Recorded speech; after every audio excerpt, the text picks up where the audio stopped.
Ram Ram Ram. Sarvebhyah Hritpurvaka Namaskaraha. Welcome to class 76 of Learn to Chant Bhagavad Gita webinar. So today, as you all know, we are going to have Punaravartanam, that is revision of Purushottama Yoga, chapter 15. And after I finish chanting all the verses, some of you have already raised your hands. Those who are willing to chant today, please do raise your hand. Keep your hand raised, and I will call out your names one by one, and I will give you a chance to chant individually. So some of them have told me that they have memorized. So maybe when I call out the name, I will just ask verse at random, like not necessarily in order.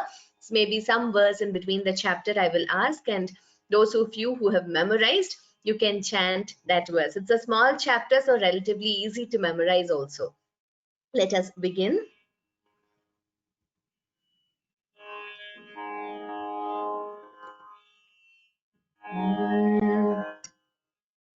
गुरुरेव गतिर्गुरुमेव भजे गुरुणैव सहास्मि नमो गुरवे न गुरोः परमं शिशुरस्मि गुरोः मतिरस्ति गुरौ मम पाहि गुरो नारायणं नमस्कृत्य नरं चैव नरोत्तमं देवीं सरस्वतीं व्यासं ततो जयमुदीरयेत्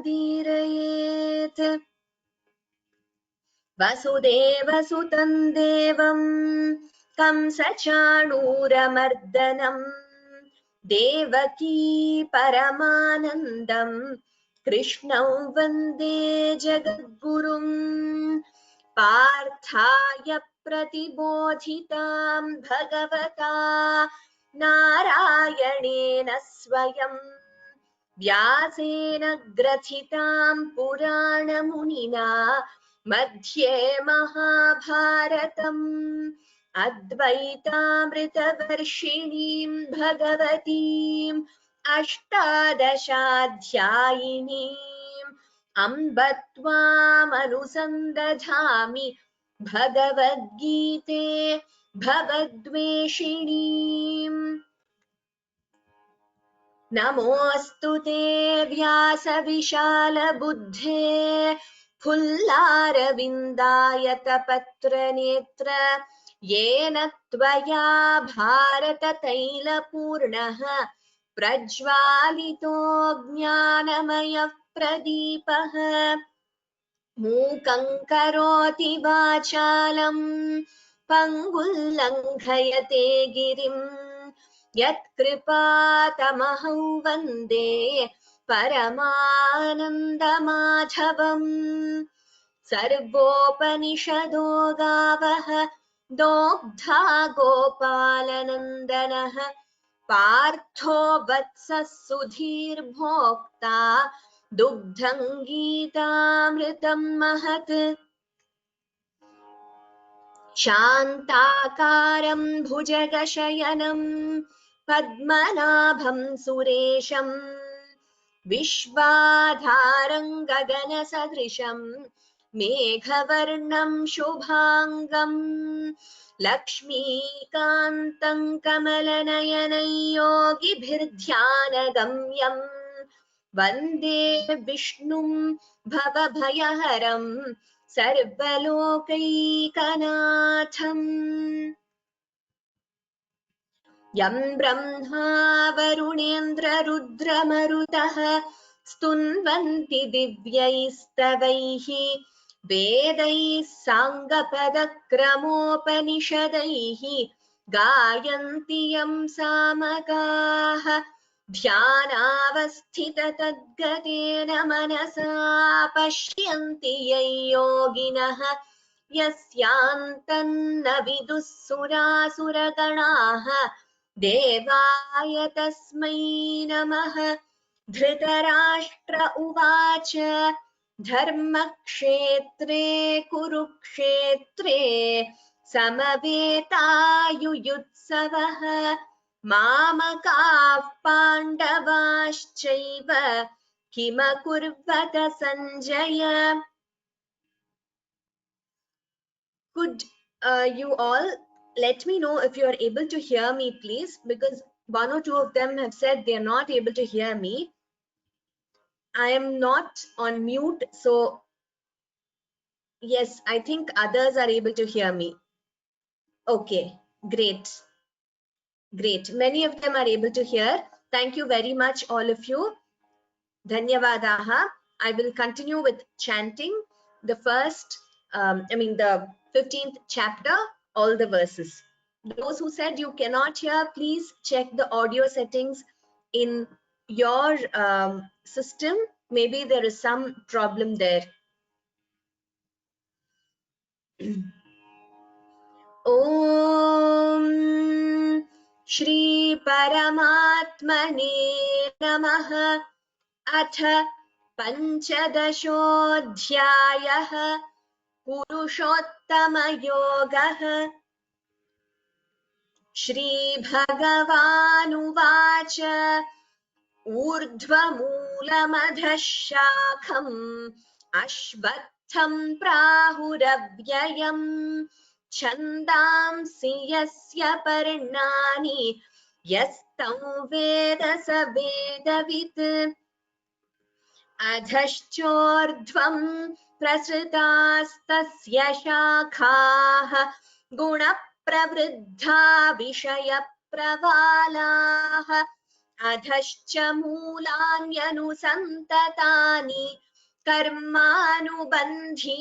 मनुष्यलोके न रूपमस्येह तथोपलभ्यते नान्तो न चादिर्न च सम्प्रतिष्ठा अश्वत्थमेनं सुविरूढमूलम् असङ्गशस्त्रेण दृढेन छित्त्वा ततः पदं तत्परिमार्गितव्यम् यस्मिन् गता न निवर्तन्ति भूयः तमेव चाद्यं पुरुषं प्रपद्ये यतः प्रवृत्तिः प्रसृता पुराणी निर्मानमोहाजितसङ्गदोषाः अध्यात्मनित्या विनिवृत्तकामाः द्वन्द्वैर्विमुक्ताः सुखदुःखसंज्ञैः गच्छन्त्यमूढाः पदमव्ययम् तत् न तद्भासयते सूर्यः न शशाङ्को न पावकः यद्गत्वा न निवर्तन्ते तद्धाम परमं मम ममैवांशो जीवलोके जीवभूतः सनातनः मनः षष्ठानीन्द्रियाणि प्रकृतिस्थानि कर्षति शरीरं यदवाप्नोति यच्चाप्युत्क्रामतीश्वरः गृहीत्वैतानि संयाति वायुर्गन्धानि वाशयात् श्रोत्रं चक्षुस्पर्शनं च रसनं घ्राणमेव च अधिष्ठाय मनश्चायं विषयानुपसेवते उत्क्रामन्तं स्थितं वापि भुञ्जानं वा गुणान्वितं विमूढानानुपश्यन्ति पश्यन्ति ज्ञानचक्षुषः यतन्तो योगिनश्चैनं पश्यन्त्यात्मन्यवस्थितं यतन्तोऽप्यकृतात्मानः नैनं पश्यन्त्यचेतसः यदादित्यगतं तेजः जगद्भासयतेऽखिलम् यच्चन्द्रमसि यच्चाग्नौ तत्तेजो विद्धि मामकम् गामाविश्य च भूतानि धारयाम्यहमोजसा पुष्णामि चौषधीः सर्वाः सोमो भूत्वा रसात्मकः अहं वैश्वानरो भूत्वा प्राणिनां देहमाश्रितः प्राणापानसमायुक्तः पचाम्यन्नं चतुर्विधम् सर्वस्य चाहं हृदि सन्निविष्टः मत्तः स्मृतिर्ज्ञानमपोहनं च वेदैश्च सर्वैरहमेव वेद्यः वेदान्तकृद्वेदविदेव चाहम् द्वाविमौ पुरुषौ लोके क्षरश्चाक्षर एव च क्षरः सर्वाणि भूतानि कूटस्थोऽक्षर उच्यते उत्तमः पुरुषस्त्वन्यः परमात्मेत्युदाहृतः यो लोकत्रयमाविश्य बिभर्त्यव्यय ईश्वरः यस्मात्क्षरमतीतोऽहम् अक्षरादपि चोत्तमः अतोऽस्मि लोके वेदे च प्रथितः पुरुषोत्तमः यो मामेवमसम्मूढः जानाति पुरुषोत्तमम् स सर्वविद्भजति मां सर्वभावेन भारत इति गुह्यतमं शास्त्रम् इदमुक्तं मया नघ एतद्बुद्ध्वा बुद्धिमान् स्यात् कृतकृत्यश्च भारत ॐ तत्सदिति श्रीमद्भगवद्गीतासु उपनिषत्सु ब्रह्मविद्यायां योगशास्त्रे श्रीकृष्णार्जुनसंवादे पुरुषोत्तमयोगो नाम पञ्चदशोऽध्यायः. Okay, so this is the 15th chapter, Purushottama Yoga. Again, a very important chapter, like the 12th chapter.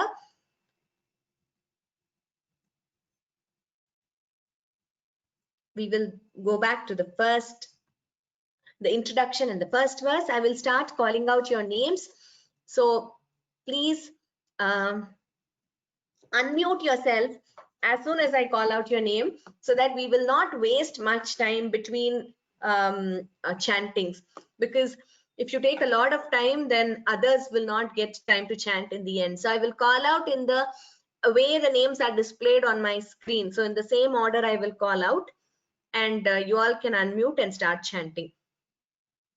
After you finish chanting, please go back on mute if I forget to mute you, because otherwise there'll be a lot of lag. I can't hear the others.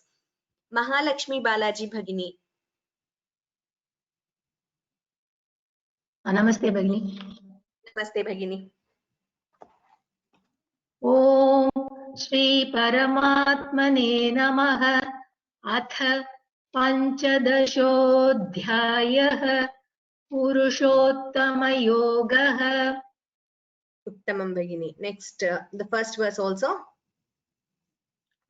Shri Bhagavanuvacha ऊर्ध्वमूलमदश्चाकम् अश्वत्थं प्राहुरव्ययम् छन्दांसि यस्य पर्णानि यस्तं वेद स वेदवित्. Uttamam Bhagini. Dhanyavadaha. Next, Nandana Nayar Bhagini. Okay. Two people. Okay. अधश्चोर्ध्वं प्रसृतास्तस्य शाखाः गुणप्रवृद्धा विषयप्रवालाः प्रवालाः अधश्च मूलान्यनुसन्ततानि कर्मानुबन्धीनि मनुष्यलोके। अत्युत्तमं। नाम किं भवतः? नन्दना। ओ नन्दना भवती एव वा? You are Nandana. Very good. Today is Which her dance exam. Bless her. She came to chant with the dress, actually dressing. Oh, okay, wonderful. But I'm sorry, we don't have video option for attendees. Just, Otherwise, I would have definitely enabled the webcam. Just for 5 minutes she came, actually. Wonderful. Which class are you studying in, Nandana? Fourth. Fourth. Very good. Please try and memorize. She's memorized all the 15 chapter. We normally chant. Oh, great, great, wonderful. Shall Yes, I chant? very. Yes, yes, please. Which number? Next one. न रूपमस्येह तथोपलभ्यते नान्दो न चादिर्न सम्प्रतिष्ठा संप्रतिष्ठा सम्प्रतिष्ठा अश्वत्थमेनं सुविरूढमूलम् असङ्गशस्त्रेण दृढेन छित्त्वा। उत्तमम्, उत्तमं महोदय. धन्यवादः. Next one, Vihan Mahodayah. Please unmute. Yes. Ram. Ma'am, I have memorized. You have memorized. Okay, will you chant Aham Vaishvanaro Bhutva? Yes, ma'am. Yes. Aham Vaishvanaro Bhutva Praninan Dehamashritah Pranapana Samayuktah Pachamyannan Chaturvidham. Atyuttamam. Which class are you studying in? Second standard, ma'am. Second. Very good, Vihan. Keep it up. Thank you, ma'am. Very nice. Next, Sundar Rajan Mahodayah. Ram Bhagini. Ram. Tatapadam tatparimargitavyam yasmin gata na nivarthanti bhuyah tameva chatyam purusham prapatye yatha pravritti prasata purani. Uttamam Mahodaya. This Purani, maybe I didn't hear it clearly. The na should be clearer, as in it is different from this na, different from na. So it should be heard as Purani na. This na here is na nivartanti, that is softer. This na is Purani. That's the only change. Got it. Yeah. Na. No, it's in the morning time, so. Oh, it's early morning for you. Yeah, it's 5 o'clock. Wow, wonderful. We have a lot of them joining from the US. They're getting up so early to join the class. Very happy that you all are so dedicated to learning the Gita. Dhanyavadaha Mahodaya. Yeah. Next, could I listen to Surya Narayanan M. Mahodaya? You're unmuted. You're able to hear me, ma'am? Yes, I'm able to hear you. Okay. Nirmana moha jita sanga doshaha adhyatma nitya vinivritta kamaha dvandvair vimukta sukha dukha sanyaihi gacchantya moodaha padamavyayam tat. Uttama Mahodaya, two things here, just the Visarga, Dvandvair Vimukta. So there we make it a Sandhi and chant it as Dvandvair Vimukta Sukha. So we have another Sa here. And next line, Gacchantya Moodha Padamavyayam Tat. We don't chant the Visarga completely. It is Upadmaniya. These are the two changes. Dhanyavadaha Mahodaya. Dhanyavadaha. Adarsh Tadvai Mahodayah.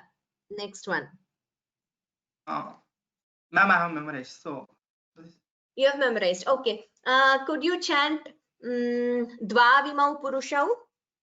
द्वाविमौ पुरुषौ लोके क्षरश्चाक्षर एव च क्षरः सर्वाणि भूतानि कूटस्थोऽक्षर उच्यते.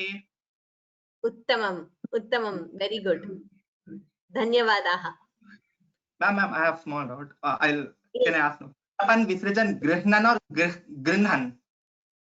That is Grinhan only. I saw your email. All these words like Grinhan, Vanhihi, Brahma, these are exceptions. So though we write Bra, Ha and Ma, we pronounce it as Brahma. And even Vanhihi, we write it as Va, Ha and Ni, but we pronounce it as Vanhihi, not Vahnihi. Similarly, Grinhan also. So these words, I mean, initially also we had some doubts. So with a lot of research and by asking scholars, see some of the words by practice, and it has been passed down that even the greatest of Sanskritam scholars, they pronounce it in the same way. So these are certain exceptions where you write it as, say you write the Sanyuktakshara, but you pronounce it full. So we don't say Brahma, we say Brahma. Similarly, we don't say Vahnihi, we say Vanhihi. That's the same thing which applies to Grinhati also, or Grinhan for that matter. Thank you, ma'am. So this, after speaking to Sanskritam scholars and coming to a conclusion, we have concluded that this is how we will be following, this is how we are going to be chanting. So I hope this is clear. There are certain words like that. Next, KVSS Iyer Mahodayah.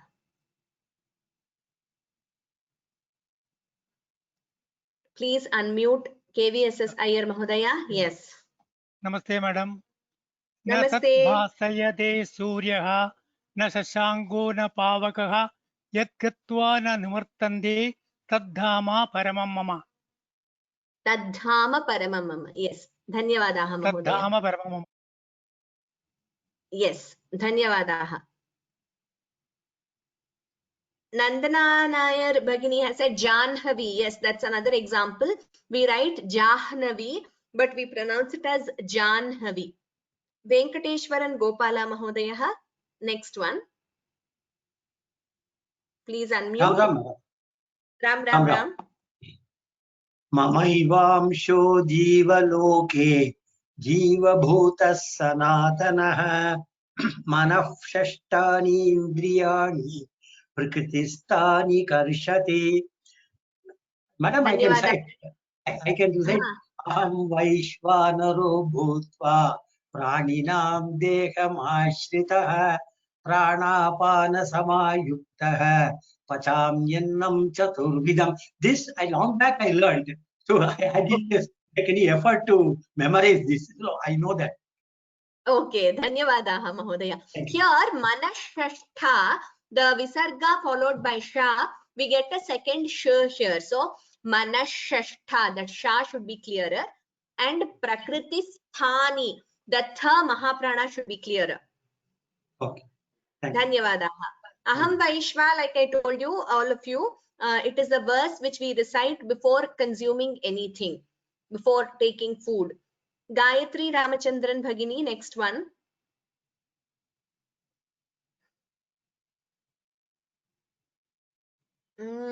Okay, I don't know. Suddenly, Gayatri Ramachandran Bhagini's name disappeared. I can't find it now. Okay. Karthik Mahodayah. Namaste. Namaste, Bhagini. Namaste. Bhagini, I will chant this, and after that I have a small doubt. I will ask you the last after I finish chanting this. Okay. Shariram yadvapnoti yadavapnoti yadchapnayuktra karma yastraviraha Yadchapyutkramatiishvaraha yadchapyukta karma tishvaraha It's karma nasti. There is no karma there. Yachapyutkramatiishvarah. यच्चाप्युत्तक्रामतीश्वरः कामतीश्वरः गृहद्वैतानि समयति वयुर्गदा. I teach each word. Grihitvaitani. गृहीत्वैतानि संयाति Vayurgandhani vashayat. वायुर्गन्धानि वाशयात्. Yes, grihitvaitani. It is a dirgha. Grihitva. I will do one thing. I will request Charu Bhagini to please also chant this verse so that you can hear once more, Karthik Mahodaya. Charu Bhagini, please. Charu, please unmute. You can share your webcam if you want. Please chant this verse.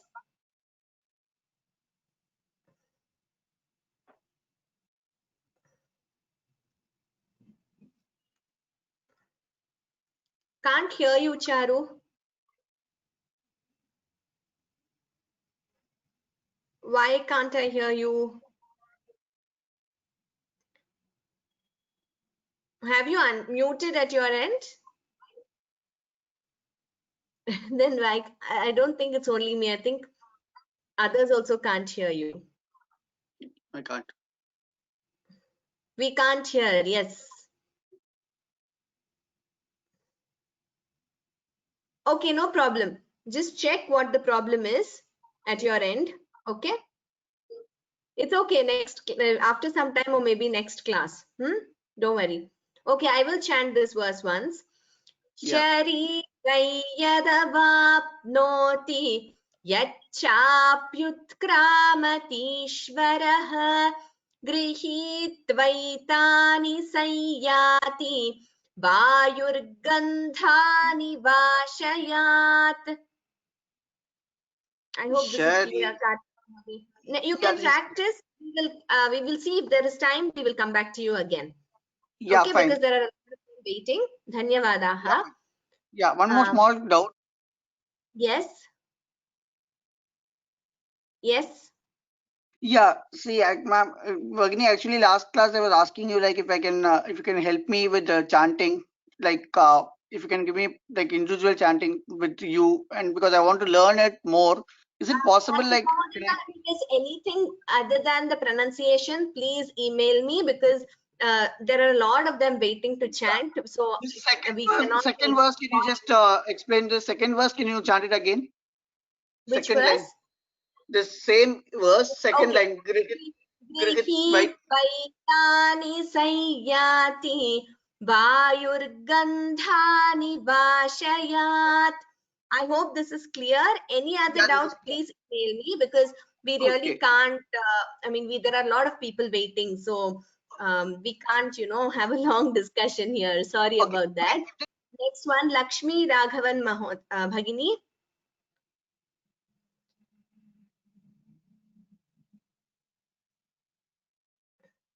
Lakshmi Raghavan. Can you hear me? Yes, I can hear you. Hello. Yes, I can hear you. Namaste, Bhagini.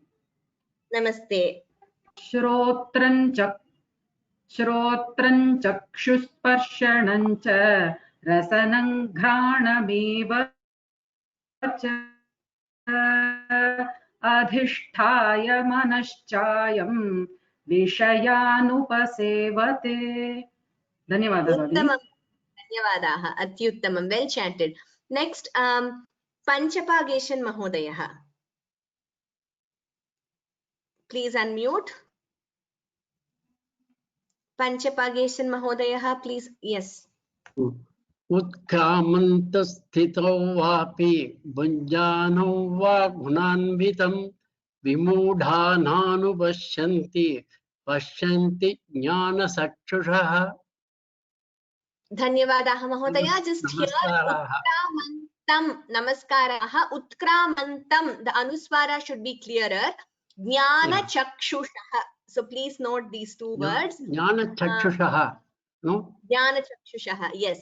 Uttamam. So like Sundararajan Mahodaya has also indicated, all of you, the recording is available on YouTube. So any doubt in any verse, now we also have time-stamped videos, meaning if you go to the YouTube link, you have exactly the time given to you when each verse is starting. So you can click on that and it will take you exactly to that verse, 10th verse, 11th verse, whichever you want. So you can replay it and listen to it. So that would help. It would be difficult for me to repeat each verse here because we don't have that much time. So you can go to YouTube and that would be helpful. Nirmala Parthasarathi Bhagini, next one.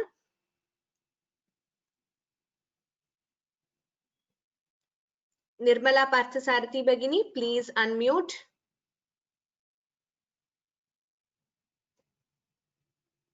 Ram Ram Bhagini. Ram. Vadatu.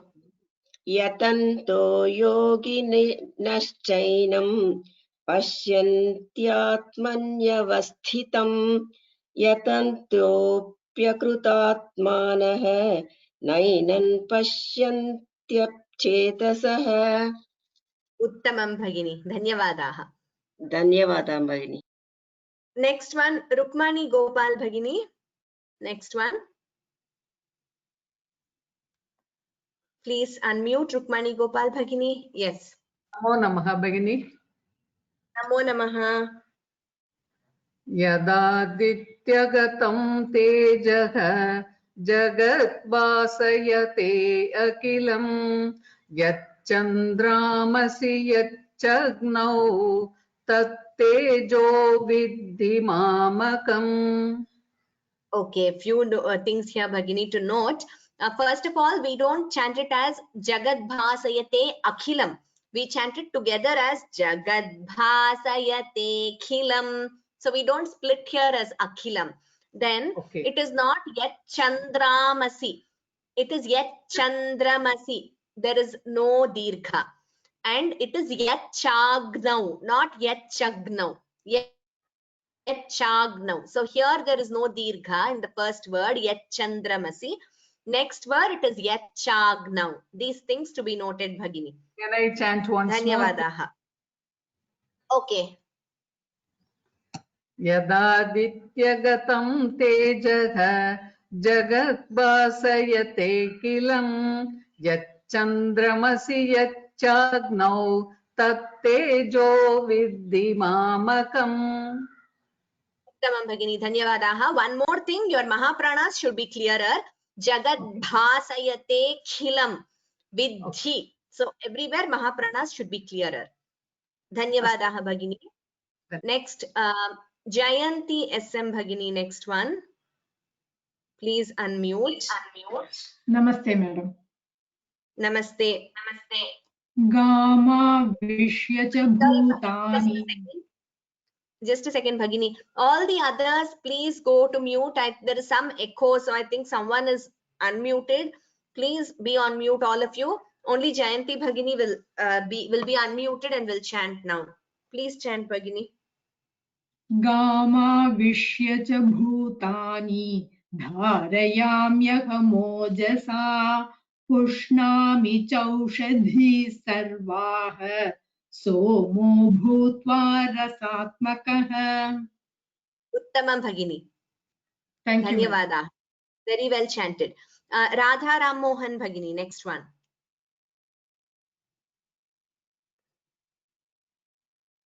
Please unmute Radha Ram Mohan Bhagini. Can you hear me now? Yes, I can hear you. I can hear you.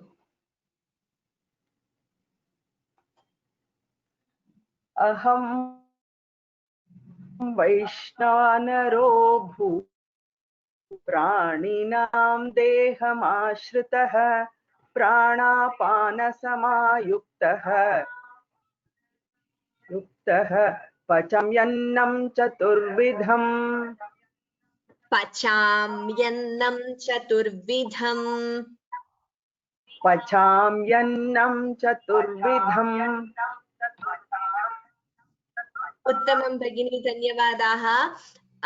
Someone is on Someone is on loud, like you have not muted your mic. I can hear multiple voices. Please check, all of you, please mute yourselves. I don't know who it is. We have many attendees here. I can't check each one. Please mute. Only the ones whose name I call out can unmute, please. Ghanshyam Mahodayah. Next was Ghanshyam Mahodayah. Please unmute.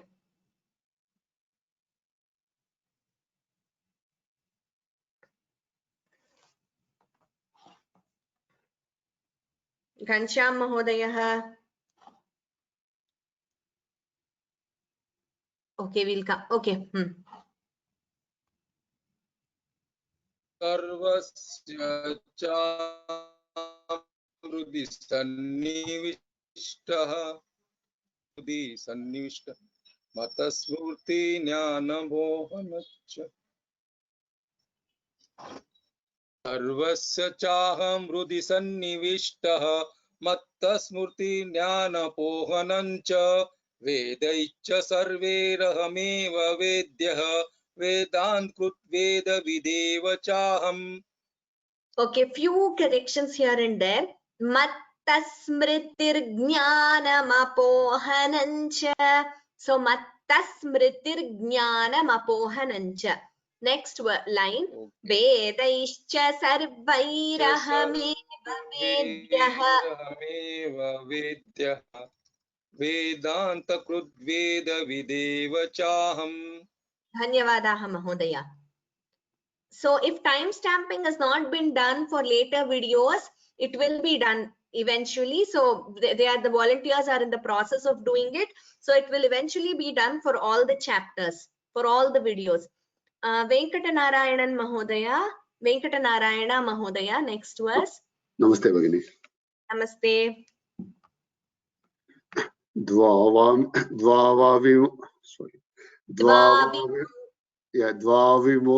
द्वाविमौ पुरुषौ लोके क्षराक्षर एव च शरश्चाक्षर एव च शरः सर्वाणि भूतानि कूटस्थोऽक्षर उच्यते. Uttamam Mahodaya. Kutasthoksara. The Mahaprana should be clearer. Dhanyavadaha. All of you, please pay attention to Mahapranaha. Please chant them more clearly. Prasanna Manikantan Bhagini. Please unmute. Namaste Bhagini. Namaste. Uttama Purushastvanyah Paramatmetyudahritaha Yo Lokatrayamavishya Vibhartyavyaya Ishwaraha. Uttamam Bhagini. Dhanyavadaha. Next, Gayatri Ramachandran Bhagini. Next one.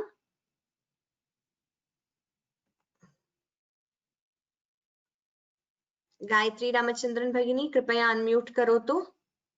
Can you hear me? Yes, Bhagini, I can hear you. Yes, Hello? yes, I can hear. Yes, I can hear you, Bhagini. Please chant. यस्माक्षरमतीतोऽहम् अक्षरादपि चोत्तमः अतोऽस्मि लोके वेदे च प्रतितः पुरुषोत्तमः. Uttamam Bhagini. Uttamam. Dhanyavadaha. धन्यवाद. Next, Anita Parthasarathi Bhagini. Next one.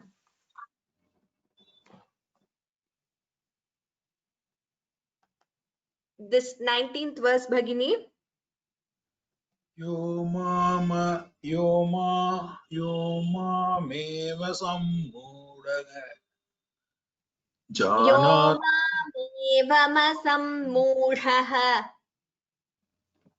janati purushottamam sa sarva vidbhajati mam sarva bhavena bharata.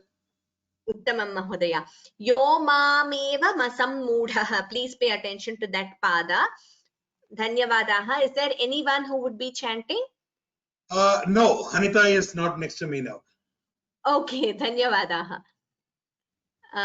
Next, Prasanna Bhagini, Prasanna Manikantan Bhagini.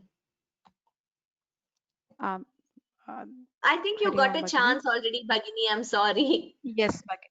Yes, Bhagini. Yes, sorry. We will come back if there is time at the end. No problem. No problem, Bhagini. There are a lot of them waiting. Anuradha Bhagini. Yes, ma'am. Ram Ram, ma'am.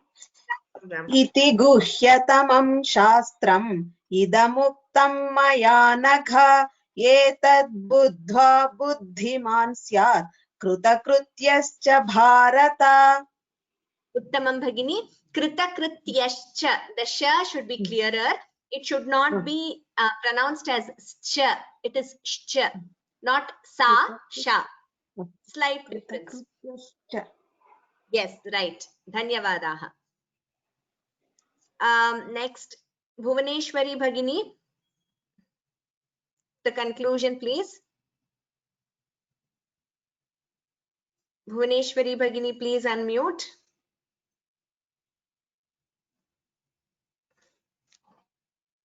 Bhuvaneshwari Bhagini, please unmute.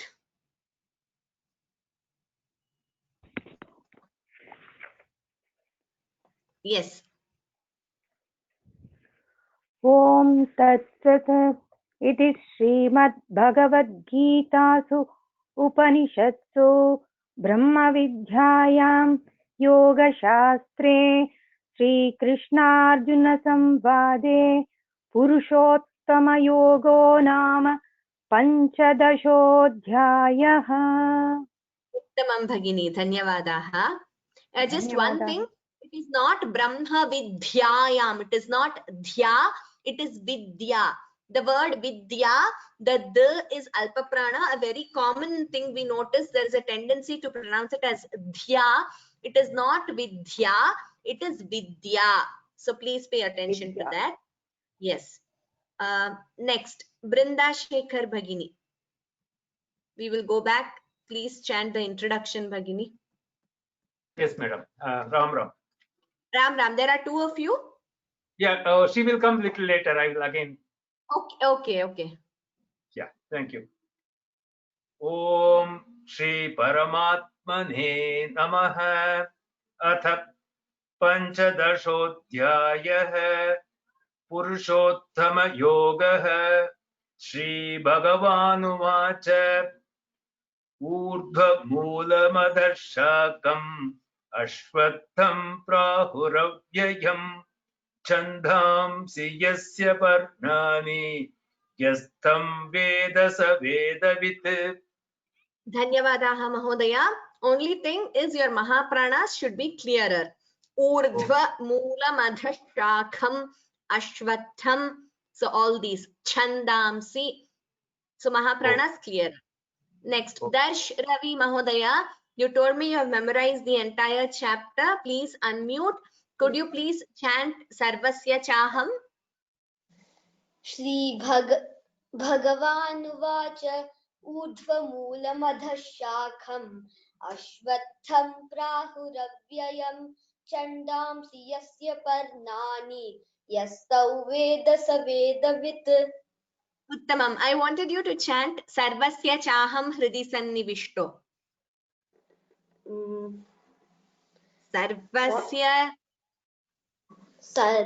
Sarvasya. It's not here. It's not here, but you have memorized, right? No, you don't remember? No worries. No problem. No problem. So Okay. if you memorize, all of you, if you memorize the verses, any verse we ask you to chant, you must be in a position to chant it then and there. No problem. You can memorize it, Darsh Ravi Mahodaya. Next, Jhansi Bhagini. Next one. Ram Bhagini. Ram. Adashchodvam prastutastasya shakhaah gunah pravruddha vishayah pravalaah adashchamulanyanusantatani karmanubandhini manushya-loke. Dhanyavadaha Bhagini.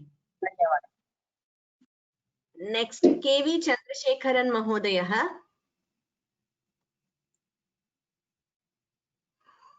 Yes. Namaste. न रूपं वस्येह तदोपलभ्यते नान्तो न सादिर्न न च सम्प्रतिष्ठा न स प्रतिष्ठा अस्पत्तमेनं सुविरूढमूलम् अशङ्कशस्त्रेण दृढेन चित्वा अशङ्कशस्त्रेण दृढेन चित्वा I'm hearing Shanka Mahodaya. I don't know if it is not audible clearly. It is Asanga. अशङ्कशस्त्रेण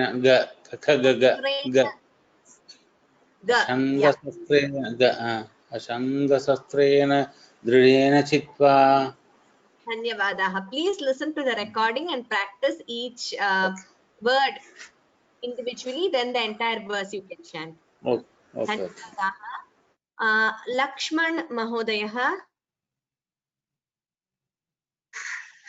Namaskaram. Namaskaram.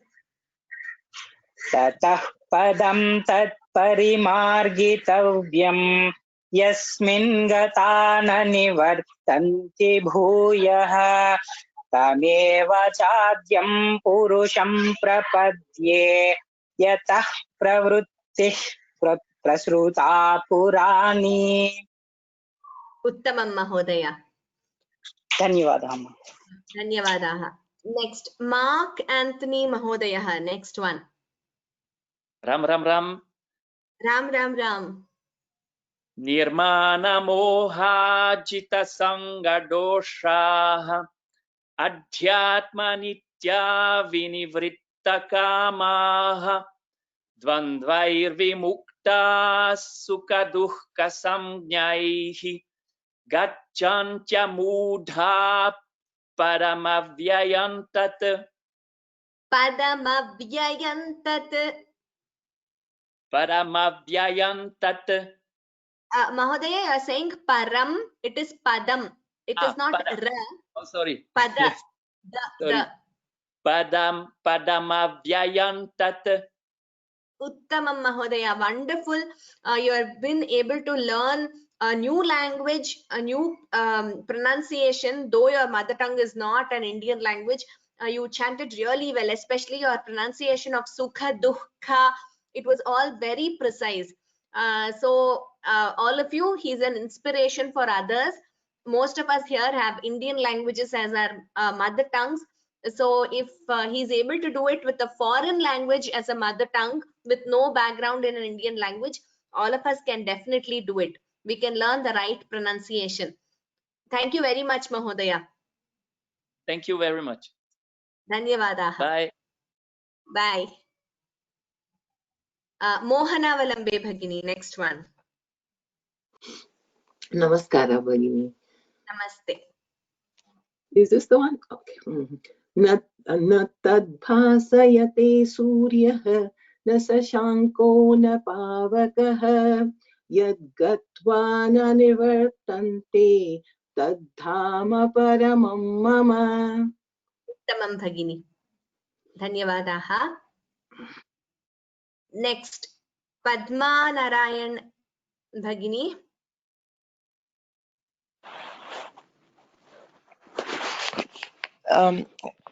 The same number 6? Number 7. Okay, I have my screen says 6. Can you change it to 7? Okay, thank you. Mamaivamsho jivaloke jivabhutas sanatanaha manashashtanindriyani prakristani karshati. Manashashtanindriyani. The dirgha here. Manashashtanindriyani. Otherwise it was Manashashtanindriyani prakristani karshati. Uttamam Bhagini. Thank you. Dhanyavadaha. Padma Parthasarathi Bhagini. Namaste, Yes. Bhagini. Namaste. शरीरं यद्वाप्नोति यद्वाप्नोति यच्छाप्युत्क्रामतीश्वरः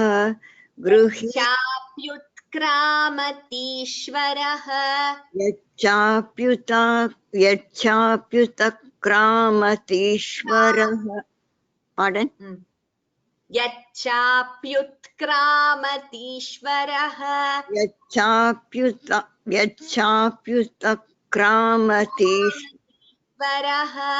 क्रामतीश्वरः गृहीत्वैतानि संयाति वायुर्गन्धानि निवास्यात्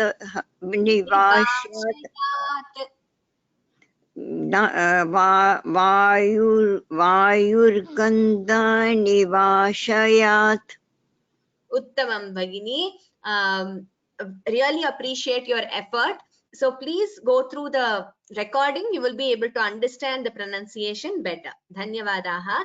Next, Parthasarathi Mahodayah. Parthasarathi Madhurantakam Mahodayah. Ram Yes. Ram morning. Ram Ram Ram. So I have my youngest son also joined today, so it's 3 of us. Yes. Oh, 3 of you. Okay. श्रोत्रं चक्षुस्पर्शनं च रसनं घ्राणमेव च अधिष्ठाय मनश्चायं विषयानुपसेवते. Uttamam. Yes. उत्क्रामन्तं स्थितं वापि भुञ्जानं वा गुणान्वितं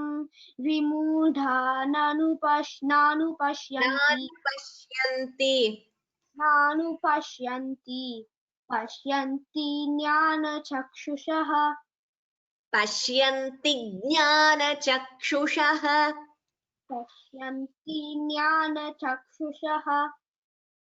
So there we don't prolong it as pashyanti, we chant it as pashyanti jnana. If you listen to the recording, it would be clearer. Dhanyavadaha. Mahapranas, if they are slightly more clear, it would be better. Next verse. Yatanto yoginaschainam pasyantyatmanyavasthitam yatantopyakritatmanah nainam pasyantyachetasaha. Uttamam Mahodaya. Dhanyavadaha. Next, Ravi Mulukutla Mahodaya. Next one. Ram Ram Guruji. Ram Ram Ram. Yada tityagatam tejaha jagadbhasayate khilam yaschandramasi yaschagno tattojo vidhi mamakam. Tattejo vidhi mamakam. Just one more thing. It is not Yaschandramasi Yaschagnav. It is Yachandramasi Yachagnav. There is no sha, only cha. So Yes. that please make the pronunciation. Yes. It is not Yash. It is Yes. Yachandramasi. Yes. Yachandramasi. Got it. Thank you. Yachagnav. Dhanyavadaha Mahodaya. Next, Saurabh Mahodaya. Ram Mahodaya. Ram Ram Ram. गामाविश्य च भूतानि धारयाम्यहमोजसा पुष्णामि चौषधी सर्वाः सोमो भूत्वा रसात्मकः. Uttamam Mahodaya. Dhanyavadaha. Next, Sridhar Mahodaya. Sridhar HK Mahodaya. Namaste Guru Mata. Namaste. Aham Vaishvanaro Bhutva Praninan Dehamashritah Pranapana Samayuktah Pachamyannan Chaturvidham. Uttamam. Very well chanted. Perfect. Dhanyavadaha. Next, Srivat Sankararao Mahodaya. Okay. Again, it was muted. Please unmute. Yes. Can you hear me, Bhagini? Namaskar. Namaste. सर्वस्य चाहं हृदि सन्निविष्टः मतः स्मृतिर्ज्ञानमपोहनं च वेदैश्च सर्वैरहमेव वेद्यः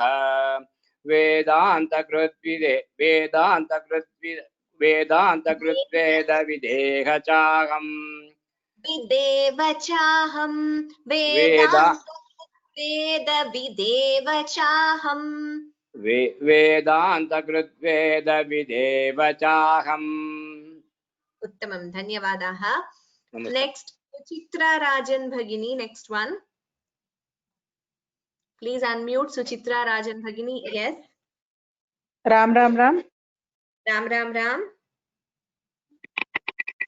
द्वविमौ पुरुषौ लोके क्षरश्चाक्षर द्वाविमौ पुरुषौ लोके द्वाविमौ पुरुषौ लोके क्षरश्चाक्षर एव च क्षरः सर्वाणि भूतानि कूटस्थोऽक्षर उच्यते okay कूटस्थोऽक्षर the th should be clearer bhagini mahaprana dhanyavadaah next sudha raju bhagini next one yes namaste yes.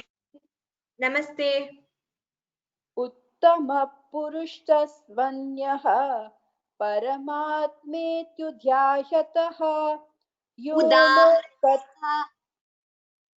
परमात्मेत्युध्यायतः यो मेत्युदाहृतः परमात्मेत्युदाहृतः यो लोकत्रयमाविश्य बिभर्त्यव्यय ईश्वरः बिभर्त्यव्यय ईश्वरः बिभर्त्यव्यय ईश्वरः बिभर्तव्यय ईश्वरः You are missing out on a year here in Bibhartyavyaya. Please listen to the recording and practice.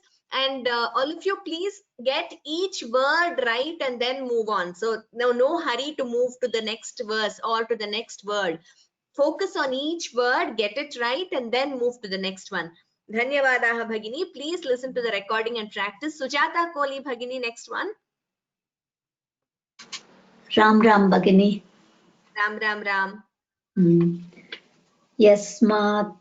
यस्माक्षरमतीतोऽहम् अक्षरादपि चोत्तमः अतोऽस्मि लोके वेदे च प्रथितः पुरुषोत्तमः प्रथितः पुरुषोत्तमः प्रथितः पुरुषोत्तमः उत्तमं भगिनी धन्यवादाः नेक्स्ट सुमंगला भगिनी नेक्स्ट वन यो मामेव सम्मूढः जानाति पुरुषोत्तमम् मूढः यो मामेव सम्मूढः जानाति पुरुषोत्तमम् स सर्वविद् भजति मां सर्वभावेन भारत उत्तमं भगिनी धन्यवादाः नेक्स्ट श्याम प्रसाद करणं महोदयः नमस्काराः नमस्ते इति गृह्यतमां शास्त्रमिदम् उक्तं मया नघ इति गुह्यतमं शास्त्रम् इति गुह्यतमं शास्त्रम् इदम् उक्तं मया नघ एतद्विद्ध्वा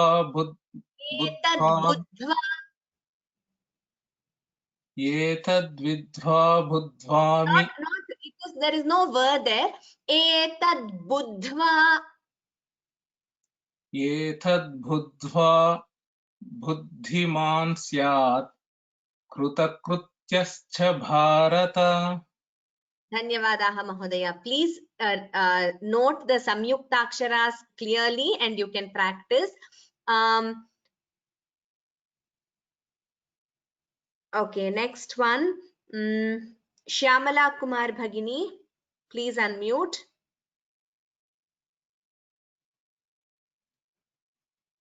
Shyamala Kumar Bhagini, please unmute. I will give all of you a chance. I've seen some of you have just sent me a question, but I don't see your raised hand, so I will call such names in the end. Shyamala Kumar Bhagini, because I'm going in an order in the way the hands are raised. Namaste Bhagini. Namaste. Om Sat Sad Idi Srimad Bhagavad Gita Su Upanishadsu Brahma Vidyayam Yoga Sastre Sri Krishna Arjuna Samvade Purushottama Yogo Nama Panchadasodhyayah. Dhanyavadaha Bhagini. Yoga Shastre, Sha and Sa, and then Panchadashodhyayah. The difference between Sa and Sha should be clear. Next, Ujjvala Singhania Bhagini. Please unmute. Ram Ram Ram. Maybe you could just chant with the first verse. You could start with the first verse. Shri Bhagawanuvacha Urdhvamoolamadha Shakham Ashwatham Prahuravyayam Chandamsi Yasya Parnani Yastam Veda Savedavit. Uttamam Bhagini. Dhanyavad. Dhanyavadaha. Next, Vijayalakshmi Parthasarathi Bhagini.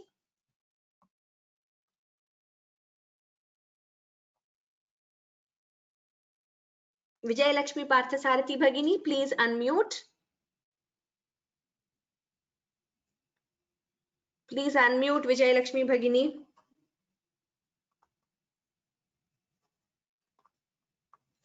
Okay. Okay, I'm not able to hear you. Anyway, wait, let me see who is Manju Balaji Bhagini. Manju Balaji Bhagini. Yes, please. You want to chant. Yes, please. Yes, ma'am. Adhashchodhvam prasritastasya shakhaah gunapravriddha vishayapravalaah adhascha moolanyanusantatani karmanubandhini manushyaluke. Uttamam. The last line, karmanubandhini. Na, not na. Maybe I didn't call it clearly. I just wanted to let you know. This next one. Medhashri. Medhashri, yes. Ram Ram Ram. Ram Ram Ram. Narupamasyeha tathopalabhyate nanto na cha sampratistha ashvatthamenam suvirudhamulam asangashastrena dridhena chitva. Uttamam. Dhanyavadaha. Very well chanted. Atyuttamam. Anyone else, Bhagini, to chant? No, Bhagini, just we, both of us. Okay. Dhanyavadaha. Very happy to hear the kids. Yes, please mute yourself, Manju Bhagini. All the others also, whoever has chanted, please mute. Any more who had raised your hands and did not get a chance to chant, please let me know by typing out in the questions tab right now. Whatever names I see here, I think most of you have given you a chance. Ramani Bhagini, have you chanted? Please unmute if Ramani Mahodaya. Okay, please. Tadapadam tatparimagitavyam yasmi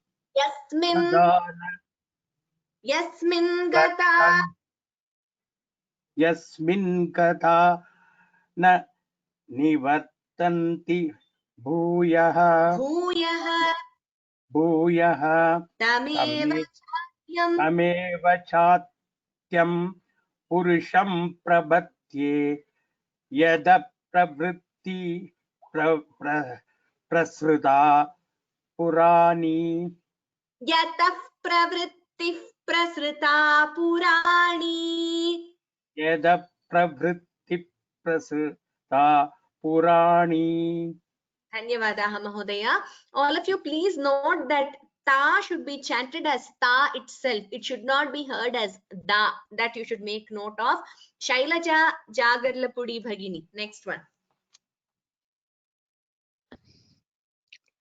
Ram ma'am. I'm not Shailaja. It's my mom's name. Okay, what is your name? Meenakshi. Meenakshi. Please chant Meenakshi.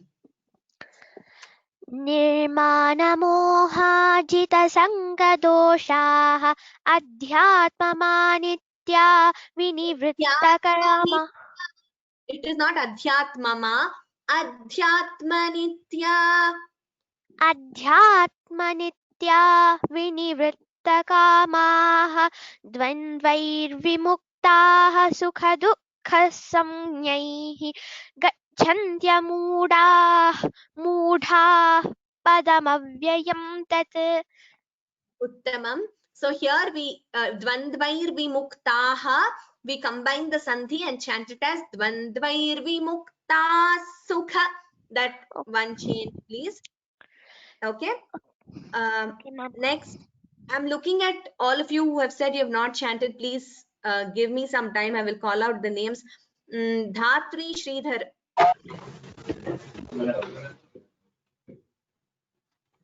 Hello. Yes, please chant. Hariyam Bhagini. Yes, I can hear you. Please chant. Hariyam Bhagini. Hariyom.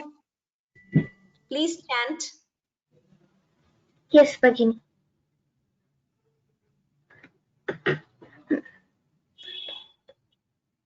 Please chant. Yes. न तद्भासयते सूर्यो न शशाङ्को न पावकः यत्कत्वा न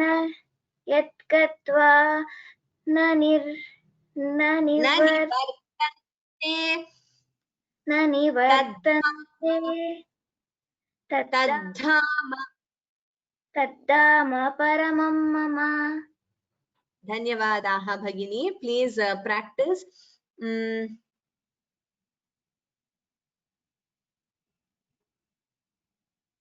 Upender Hasya Mahodaya. Next one, Upender Mahodaya. Please unmute. Am I audible? Mamai Vamsho. Yes, you are Mahodaya. Hello. Mamai Vamsho Jivaloke Jivabhutas Sanatanaha Manashishtani Indriyani Prakritisthani Karshati. Tamam Mahodaya. Just the Mahapranas should be clearer. Manashashtha and Prakritisthani. Dhanyavadaha. Some of you who have said you did not get a chance to chant, I don't see your hand raised, so I will have to find you. Please keep your hand raised. Jayanti Lakshmi Bhagini, I don't see your raised hand. From next time, please do raise your hand. Otherwise, I will not know that you would wish to chant. I have unmuted you, Jayanti Lakshmi Bhagini. Next Namaste. verse. Namaste. शरीरै यदवाप्नोति यच्चाप्युत्क्रामतीश्वरः गृहीत्वैतानि संयाति वायुर्गन्धानि वाशयात्. Thank you. Uttamam Bhagini. Dhanyavadaha. Vayurgandha. Mahaprana, if it is clearer, it would be better. Next. Who else hasn't chanted? Vijay Lakshmi Parthasarathi Bhagini, you did not get a chance to chant, is it?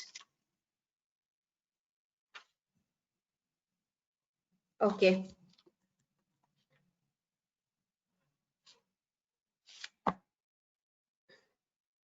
Next was Namaste, Bhagini. Bhagini. Namaste. Okay, yeah. यतन्तो योगिनश्चैनं पश्यन्त्यात्मन्यवस्थितं यतन्तोऽप्यकृतात्मानः नैनं पश्यन्त्य चेतसः. Dhanyavadaha Bhagini. Anyone, I think a lot of you have chanted today. Everyone almost who has raised your hand got a chance to chant. Some of you haven't raised your hand, but you've sent me a message. Venkat MS Mahodaya. Sorry, I think I missed calling out your name. Yes. Namaste, Bhagini. Namaste. यदादित्यगतं तेजः जगद्भास्यतेऽखिलं Jagadbhasayateekhilam. जगद्भास्यतेऽखिलं Bhasyate, bhasayate. Jagadbhasyateekhilam. जगद्भास्यतेऽखिलं. Tatu Mahodaya, sorry, it is not bhasyate, it is bhasayate. भासयते जगद्भासयतेऽखिलं यच्चन्द्रमसि यच्चाग्नौ तत्तेजो विद्धि मामकम्. Dhanyavadaha Mahodaya. I think that is, Venkat Mahodaya would be the last person to chant today. We have had around 60 or more chanting today. Thank you all of you so much. Next class, we will be beginning again a very wonderful chapter, 16th chapter. And it starts with the description of some great qualities. The very first quality Bhagavan says is Abhayam, fearlessness, which is very important for all of us at all stages in our life. So we will begin that in the next class. And I will conclude as usual with the last verse and Shanti Mantraha. Thank you to all of you. Yatra Yogeshwarah Krishnaha Yatra Partho Dhanurdharaha Tatra Shrir Vijayo Bhutihi Dhruvani Tirmatirmama Sarve Bhavantu Sukhinaha Sarve Santu Niramayaha Sarve Bhadrani Pashyantu Ma Kaschid Dukkha Bhag Bhavet. Om Shanti Shanti Shanti. Dhanyavadaha.